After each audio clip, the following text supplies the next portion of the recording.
The maitre d' barely glanced at me before shaking his head. "I'm sorry, madam, but there's no reservation under your name." I blinked, momentarily thrown off. "That's impossible. I was invited to dinner with my husband's family. They should already be here." He gave me a polite but firm smile. "I just checked.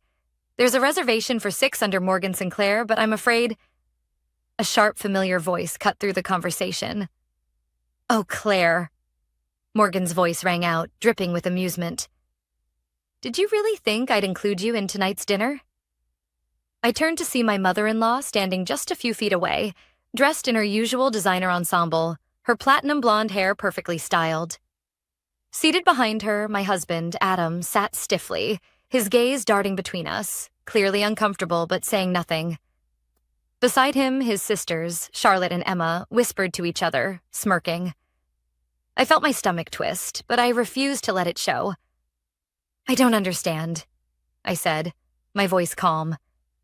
Morgan's smile widened. "Oh, sweetheart, I didn't think you'd actually come." She chuckled as if I had done something amusing. "This is a family dinner. A place like this is... well, it's a bit out of your league, don't you think? Maybe a budget restaurant suits you better."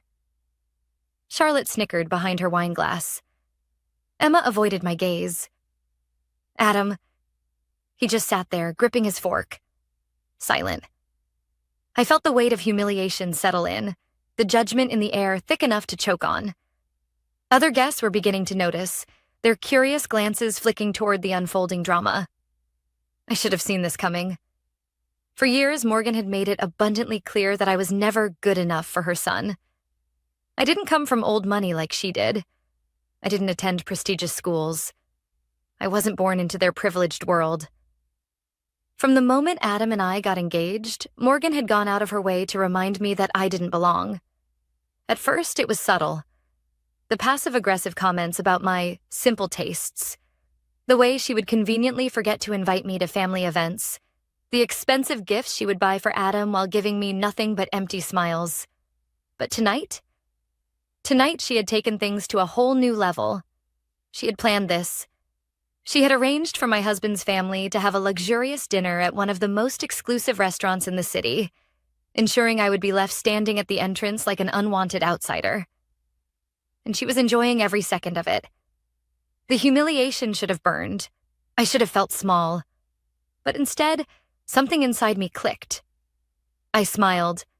A slow, deliberate smile that made Morgan's expression falter for just a second. Then, without a word, I turned to the maître d'.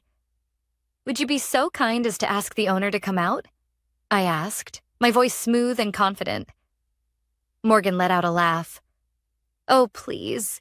Do you really think the owner of this place is going to come out here just because you asked?" I turned back to her and met her gaze evenly. "Yes." "Because the owner of this restaurant?" He knew me very well. And in a few moments, my dear mother-in-law was about to learn a lesson she'd never forget. Morgan's smirk didn't waver, but I could see it. The slightest flicker of doubt in her eyes. She had spent years treating me like an outsider.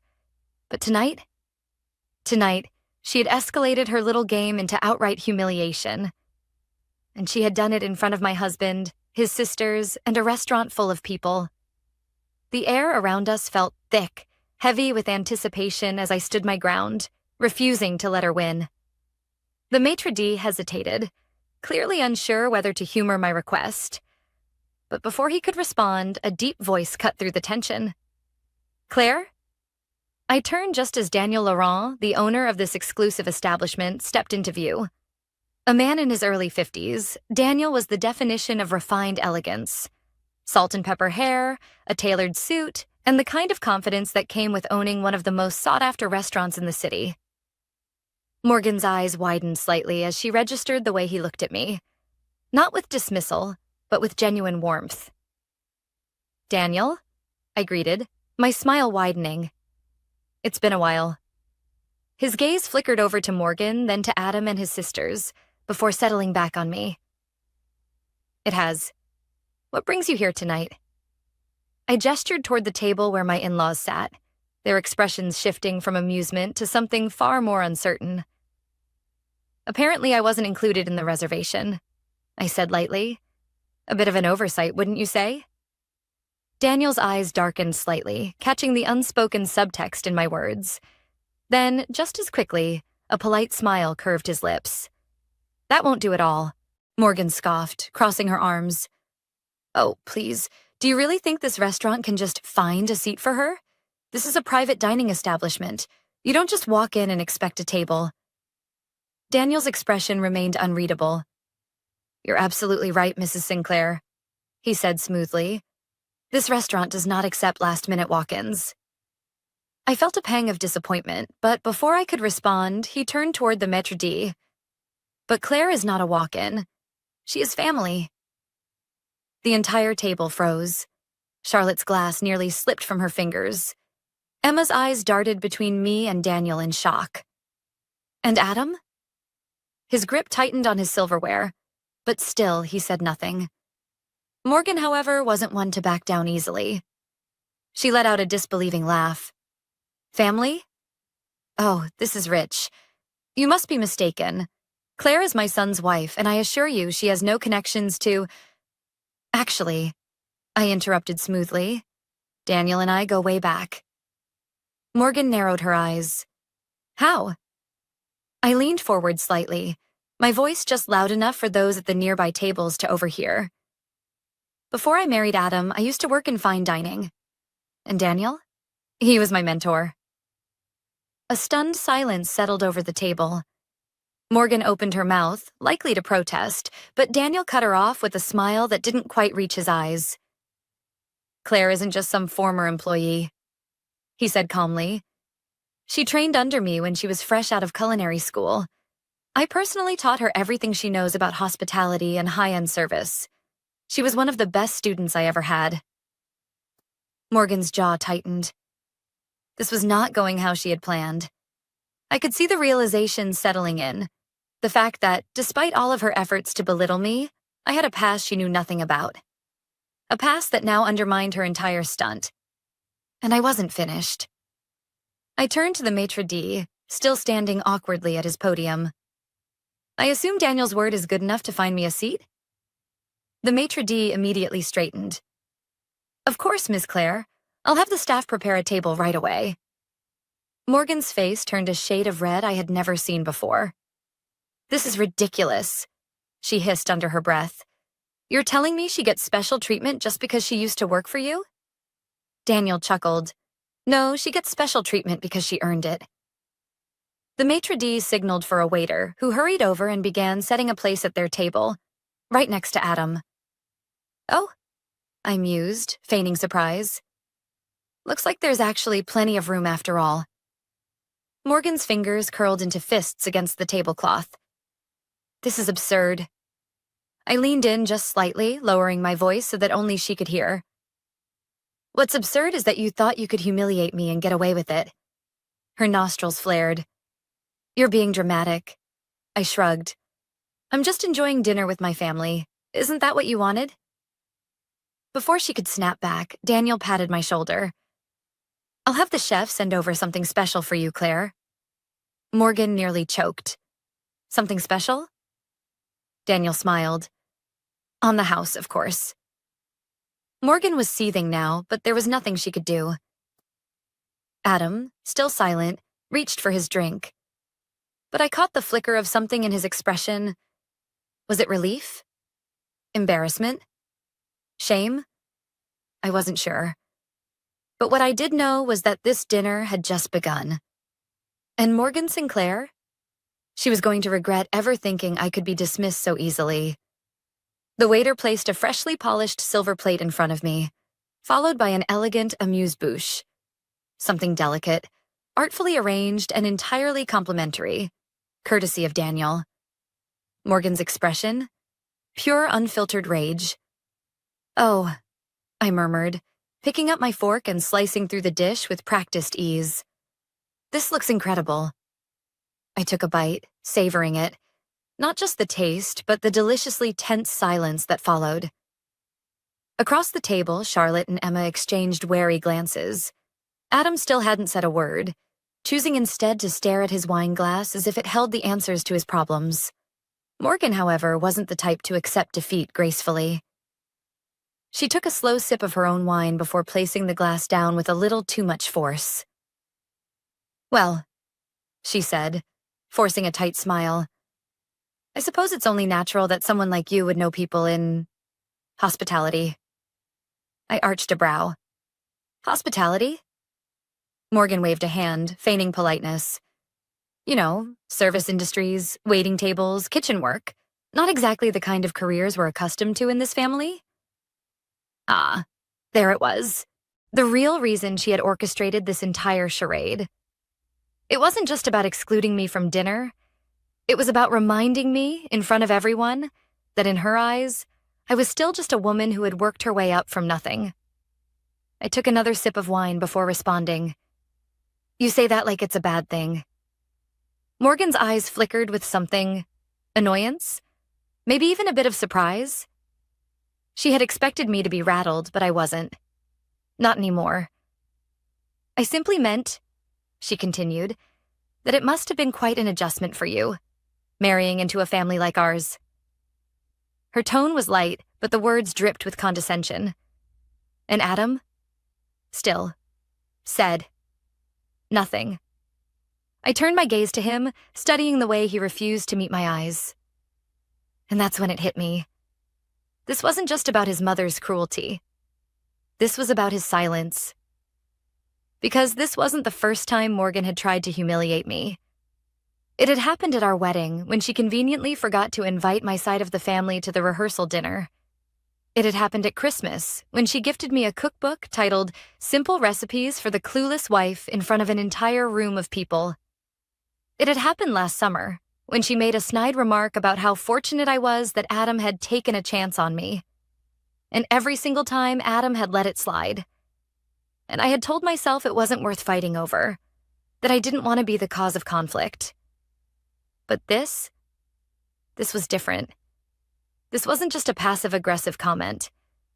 This was an orchestrated attempt to humiliate me in public. And he had let it happen.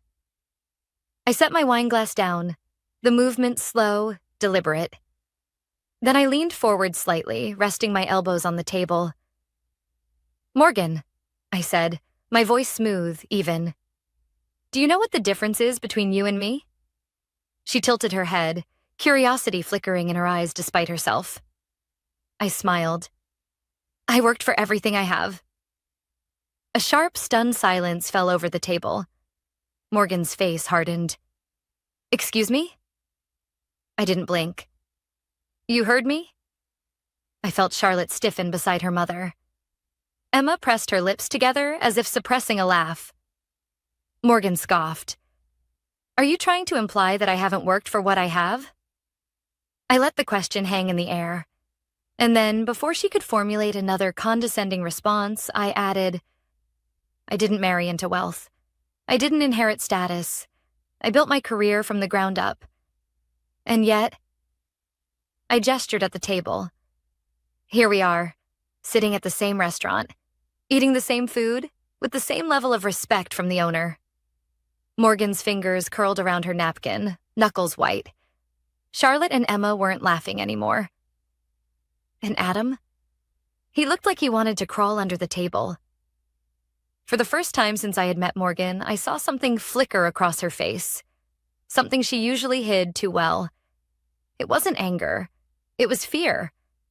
Because she had spent years trying to convince herself that I didn't belong, that I was lesser, that I was just some gold digger who had latched onto her son.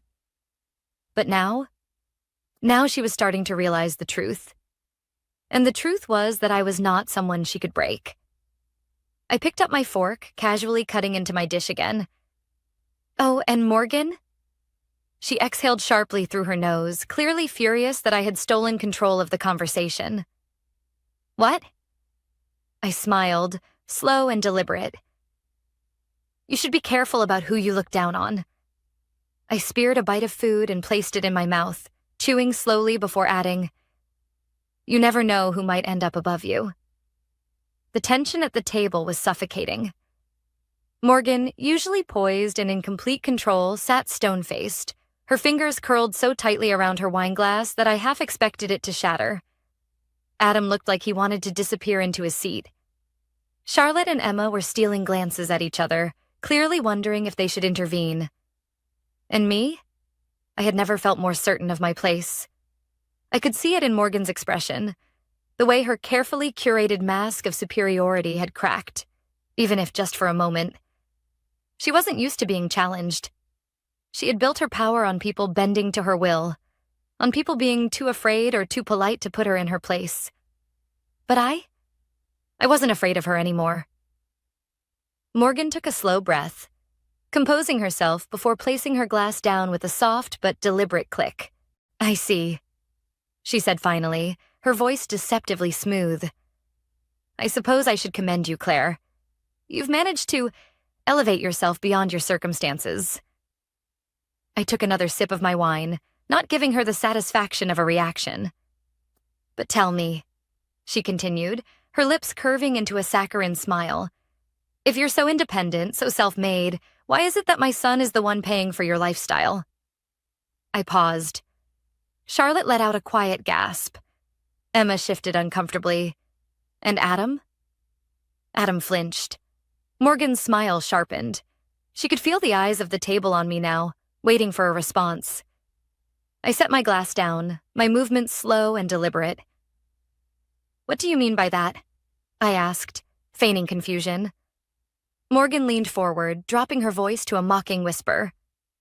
"I mean, darling, that my son is the reason you can afford that lovely little boutique job of yours, isn't he? You don't actually need to work, yet you play pretend at having a career. How charming." She tilted her head, her smug smile returning. "You talk about self-sufficiency, but at the end of the day, you're still just someone my son supports." And there it was, her final card. The insult meant to humiliate me beyond recovery. The final blow to put me back in my place. I let the words settle, taking in the way Adam still refused to look at me. The way his sisters held their breath, waiting for me to crumble. And then I laughed. Not a small, embarrassed chuckle. A full, genuine laugh. Morgan's smirk faltered. "I'm sorry, is something funny?" I placed my napkin back onto the table, still chuckling. "I just realized how truly out of touch you are, Morgan." Her eyes narrowed. "Excuse me?" I gestured toward Adam, my voice calm and deliberate. "You think he supports me?" I asked, arching a brow. "That's adorable." Charlotte made a choking sound. Emma's lips parted in shock. "And Adam?" Adam went pale. Morgan's smile dropped instantly. "What are you talking about?" I sighed, almost pitying her. "You still see Adam as your little boy, don't you? The one in control, the provider, the man who rescued me from my lowly life." I tilted my head. "But let me tell you something, Morgan. That's not how this marriage works." Morgan stiffened. "You want to know what's funny?" I continued. "Adam's business, his investment projects, half of them were funded with my money." A stunned silence fell over the table. Morgan's eyes widened, her entire world shifting in real time. What?" she whispered. I smiled, but this time there was no warmth in it. "Adam didn't build his career alone," I continued, still speaking to her but keeping my gaze locked on my husband. "When he wanted to start investing, he didn't have the capital." I picked up my wineglass again. "But I did." Morgan's fingers twitched. "That's not possible." I shrugged. "Believe what you want. But the reality is, your son's success is built on my investments, my strategies, and my support." Charlotte and Emma looked at Adam for confirmation. But Adam, still silent, still frozen in place. I shook my head. "You think you can humiliate me by painting me as some dependent little housewife?" "That's laughable. Because the truth, Morgan? Adam needs me far more than I need him." Morgan's face turned a deep shade of red. I leaned back, crossing my arms. "You spent all these years trying to make me feel like I don't belong. but I've been the one keeping this marriage, and by extension, your precious family name, afloat. Emma looked like she was about to pass out. Charlotte? Completely speechless. And Adam? Adam finally opened his mouth. Claire, he croaked. Maybe we should... I held up a hand, cutting him off. No, Adam, I said, my voice firm. You don't get to, maybe we should me right now. Not after you sat here in silence while your mother tried to humiliate me. Morgan looked at him now, realizing for the first time that her son, her golden boy, was completely spineless. And suddenly, she didn't look as proud of him anymore. For the first time, she looked at him like he was small, like he was beneath her expectations, like he had failed her. A delicious role reversal. I stood up, smoothing down my dress. I think I'm done here. Morgan's nostrils flared. You can't just... I turned to Daniel, who had been watching from a polite distance. Daniel, it was lovely seeing you. Thank you for the hospitality. Daniel nodded, amused. Always a pleasure, Claire. Then I looked at Adam. You coming? He hesitated, staring at me, then at his mother. And in that moment, I knew. I knew exactly what he was going to do. Because Adam had never chosen me before. And he wasn't about to start now. Morgan smiled, triumphant. And I? I smiled right back. Because what she didn't know was, I had already made my choice too. And soon, she was going to regret ever trying to put me in my place. Because I was about to show her, and Adam, exactly how powerful I really was. Adam didn't follow me. I hadn't expected him to. As I stepped outside the restaurant, the cool night air brushed against my skin, but I barely felt it. My mind was sharp, clear. This dinner had been a long overdue wake-up call, a moment of truth that had been years in the making. And now, it was time to act. I pulled out my phone, my fingers steady as I typed a message. Me. We're moving forward. Initiate the process first thing tomorrow. Within seconds, the response came. Attorney. Understood. You'll have the first draft of the divorce settlement by noon. I exhaled slowly, staring at the screen. Divorce. The word didn't scare me. What scared me was how long I had ignored the truth. That Adam had never been on my side. That for years I had been alone in my own marriage. But not anymore. Tonight had been the final push I needed. And Morgan? She had no idea just how thoroughly I was about to upend the life she had worked so hard to control. I arrived home before Adam, which gave me just enough time to do what needed to be done. First, I walked into the home office, the one that Adam used for his investments. And I opened the safe. The passcode? He had never changed it. A mistake. Inside were all the financial documents, bank statements, investment portfolios, business agreements, and the one I was most interested in. The contract that tied his most lucrative investment to my initial funding. I picked it up, scanning the familiar legal jargon. This was the document that proved I was the financial backbone of his entire empire. Morgan thought her son was the great businessman of the family. But without me, he was nothing. I took a quick photo of the contract, then placed it back exactly where I found it. There was no need to take it, not when I already had what I needed. Next, I went to the bedroom. I pulled out a suitcase and began packing. Not in anger, not in haste, but in absolute clarity. This wasn't an emotional decision. This was a calculated departure. By the time Adam walked through the front door, I was sitting on the couch, suitcase by my side, waiting. He paused in the doorway, staring at me like he wasn't sure if he had come home to the right house. Claire? I tilted my head. Took you long enough. His eyes darted to the suitcase, his breath catching. What are you doing? I stood up, calm and controlled. Leaving. Adam's mouth opened slightly, but no words came out. You made your choice, Adam, I said smoothly. Back there at the restaurant. When your mother humiliated me, again, and you just sat there. His jaw tensed. I was trying to keep the peace. I laughed. Peace? Adam, your mother planned this entire dinner to embarrass me.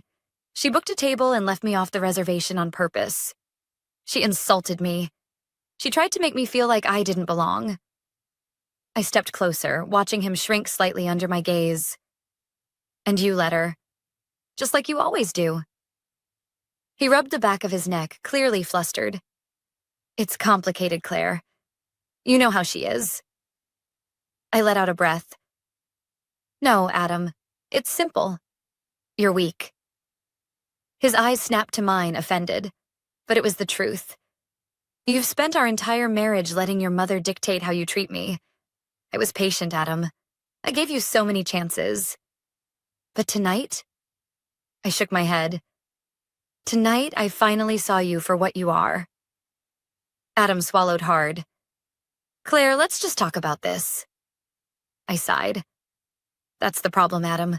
There's nothing left to talk about. I picked up my suitcase and brushed past him. And then, just as I reached the door, I'll fight you on this. I turned. What? Adam's face had darkened, his voice low. If you think you're walking away from this marriage with half of everything, you're mistaken. I stared at him for a moment before smiling. Oh, Adam, I said softly. You really should read your own contracts more carefully. Confusion flickered across his face. What? I cut him off. You wouldn't even have half of what you own if it weren't for me. You used my money to build your investments. And guess what? I let the moment hang. I have all the paperwork to prove it. His face drained of color. I stepped closer, lowering my voice. I let you borrow my money, Adam. I let you build something with it. But now? I smiled. Now I want it back. Adam staggered back a step, the reality hitting him all at once. He thought he could threaten me? He had no idea who he was dealing with. Adam stood frozen in the doorway, his face pale, his jaw clenched. I could see the exact moment the realization hit him. That I wasn't just leaving him. I was taking everything he thought he controlled. He opened his mouth, probably to argue, to beg, to try and manipulate me like he always had. But I didn't give him the chance. I'll be staying at the penthouse, I said, adjusting the strap of my bag over my shoulder. His brows furrowed. What penthouse? I smiled, tilting my head slightly. Oh, Adam, the one you think you own. I watched as confusion turned into horror. The downtown penthouse? He asked, voice uneven. The one I bought under my name? Yes, I said smoothly. I had my lawyer review the ownership documents earlier today. It was never yours, Adam. His nostrils flared. You wouldn't... I already did. I reached into my bag and pulled out an envelope, tossing it onto the counter. He hesitated before opening it, his eyes skimming over the legal document inside. His hands shook. This... He swallowed. This says you own 51% of my investment firm. I nodded. Correct? His breathing turned shallow. That's impossible. I shrugged. Not really. I was the initial investor, remember? I never transferred ownership over to you. You just assumed I did because, well, you never actually read the contracts, did you? I watched as panic took over his features, his mind racing, probably wondering how the hell he had let this happen. Claire, he said, voice tight, you can't just take this from me. I smiled. I'm not taking anything. I already own it. He staggered back, gripping the counter. This was the man who had let his mother humiliate me, who had sat there in cowardly silence while she tried to strip me of my dignity.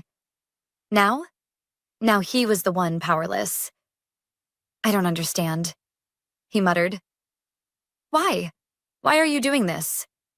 And for the first time in years, I felt completely, undeniably free. Because, Adam, I said, I finally see my worth. And with that, I turned and walked out of the house, for the last time. A month later, I sat in the penthouse, legs crossed, a glass of champagne in my hand. Across from me, my attorney smiled as she slid the finalized divorce papers toward me. It's official. You're free. I exhaled slowly, running my fingers over the thick paper. Free. The past few weeks had been a whirlwind.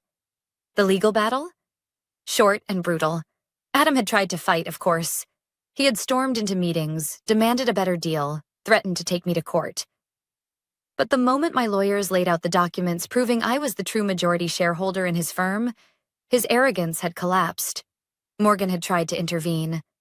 She had called me, furious, accusing me of being a gold-digging snake. I had simply responded, "If you raised him better, this wouldn't have happened." And then, I blocked her number, because Morgan Sinclair was no longer my problem. I lifted the champagne glass to my lips, savoring the moment. And then, as if the universe wanted to gift me one last laugh, my phone buzzed. "Adam, can we talk?" I smirked, setting the glass down and typing back. "Me. About what?" A pause.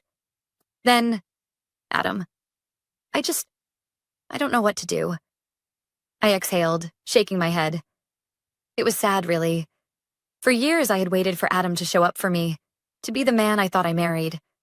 I had waited for him to stand up to his mother, to fight for me the way I had fought for him.